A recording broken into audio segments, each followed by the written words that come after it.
So as to whether or not Biden is the best candidate to go up against Trump, Ben Dixon and Amandi did some internal polling that Politico got access to. Trump beats Biden 43-42, but in that polling, Kamala Harris beats Trump 42-41, and Clinton at the top of the ticket with Harris as the running mate beats Trump 43-40. So when you take a look at that internal information, is sticking with Biden the right way to go? Well, those are within the margin of error, of course. It's amazing that Democrats are so desperate. They think they have to bring back Hillary Clinton to leapfrog over Kamala Harris for the nomination and have her to stay. Hey, third time's as the vice president. Maybe this will be her moment. Her name is Kamala Harris, and purposely mispronouncing it is one way conservatives have tried to degrade her for years. But they're still scared of her. It's on this watch list.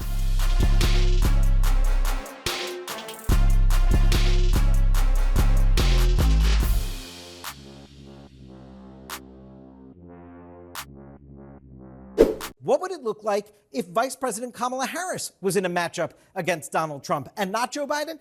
And the vice president actually does a little bit better against Trump than Joe Biden does. She pulls the race within margin of error, no clear leader, Donald Trump at 47%, Kamala Harris at 45%. We also tested Gavin Newsom, Pete Buttigieg, Gretchen Whitmer. You see here, those Democrats, they kind of perform like Joe Biden. Donald Trump is beating them right now outside the margin of error. Only Kamala Harris in this poll of these Democrats tested is getting this race within the margin of error. As the discussions about Biden's ability to continue leading the party ramp up even further, polling is discovering that Kamala Harris is a better candidate than many people gave her credit for. And even though Fox disparaged the idea, Trump wasn't happy that they failed him by even mentioning it. So he posted this. Fox News will put up fake confidential Democrat polls that were leaked to them, but not any Rasmussen or any of the real polling groups that have me way ahead. What's up with Fox? I'd do better with CNN. We can skip the blatant irony that Trump thinks polling that he doesn't like is biased against him, while shouting that he expects Fox to be biased in his favor. He's more comfortable with people like Gutfeld, peddling racism against her. And with DEI hiring, in which demand exceeds supply, always. That's just the way it is. You're not going to find another Kamala. Now, somebody suggested Gretchen Whitmer. Maybe she could show up at the August convention.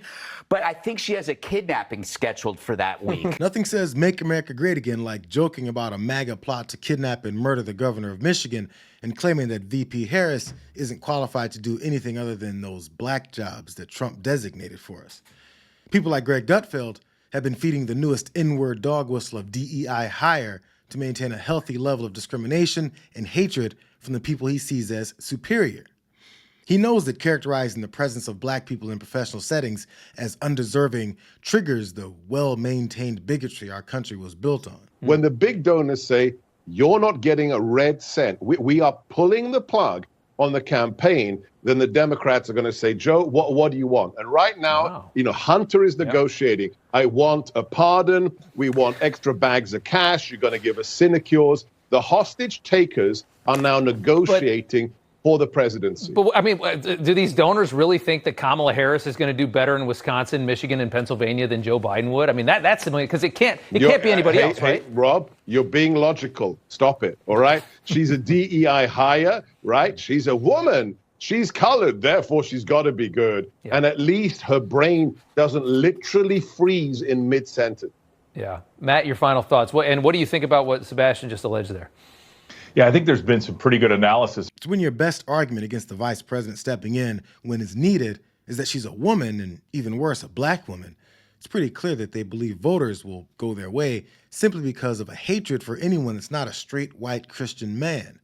There's a reason these kinds of guys gravitate to Trump's daydreams about the good old days when black people were denied access to opportunities to minimize competition as much as possible. At the end of the day, I don't think they'll go there. I don't think they can. They're in a box. They are in a box where they've got to choose between a mentally incompetent president and a DEI vice president, and they know that they're going to be facing a problem either way. You know what? I want people to listen to them. If you just listen to what they say, it will tell you everything that you need to know. Number one, you can obviously see that he's ignorant as all get out. And number two, you can see that he wishes he had half the competency of Vice President Kamala Harris. Don't talk to me about what a DEI hire looks like, because we know that you have never, ever engaged in diversity, equity, or inclusion when it came to your office. So we know that you don't know anything about hiring diversity. But let me tell you one of the real facts about diversity in this country. We're missing out on trillions of dollars in GDP, and they can go and check the receipts if they want to,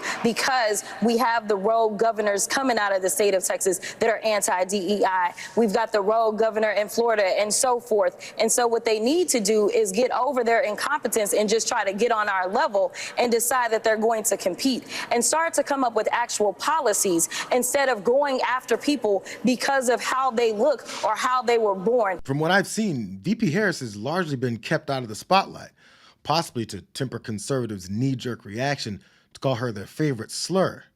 What they need is a little bit of comic relief in their attacks. But the truth is that it ranges from that to I saw a clip the other day where she wants to ban plastic straws. Those paper straws suck. We don't want paper straws in America. Good thing Republicans bypass all those unqualified black folks to promote serious and capable political minds like Marco Rubio, who's running on the plastic straw platform from 2016. I mean, families aren't concerned about their kids' education, their jobs, or the economy, or even healthcare. It's those damn paper straws. And Marco Rubio is the man to deliver that distracting message, while the guy he said is light in the pants promises to rule like a dictator. What a racist shit show this party is. All because they're afraid of a vice president possibly stepping in and delivering messages that the majority of Americans support. The only thing scary about that is that it may show just how detached they are from the country. Trump's advisors have created a 900-page blueprint they're calling Project 2025, detailing everything else they plan to do in a second term, including a plan to cut Social Security, to repeal our $35 cap on insulin, to eliminate the Department of Education, and end programs like Head Start.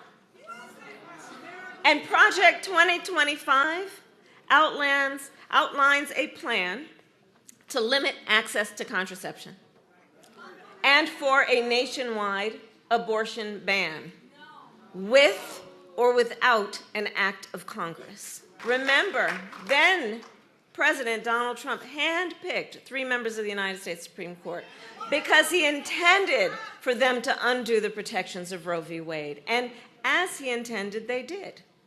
Now over 20 states have a Trump abortion ban, many with no exceptions even for rape and incest.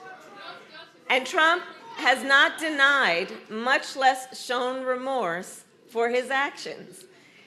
Instead, he uses the word proudly, takes credit for overturning Roe. So make no mistake, if Trump gets the chance, he will sign a national abortion ban to outlaw abortion in every single state.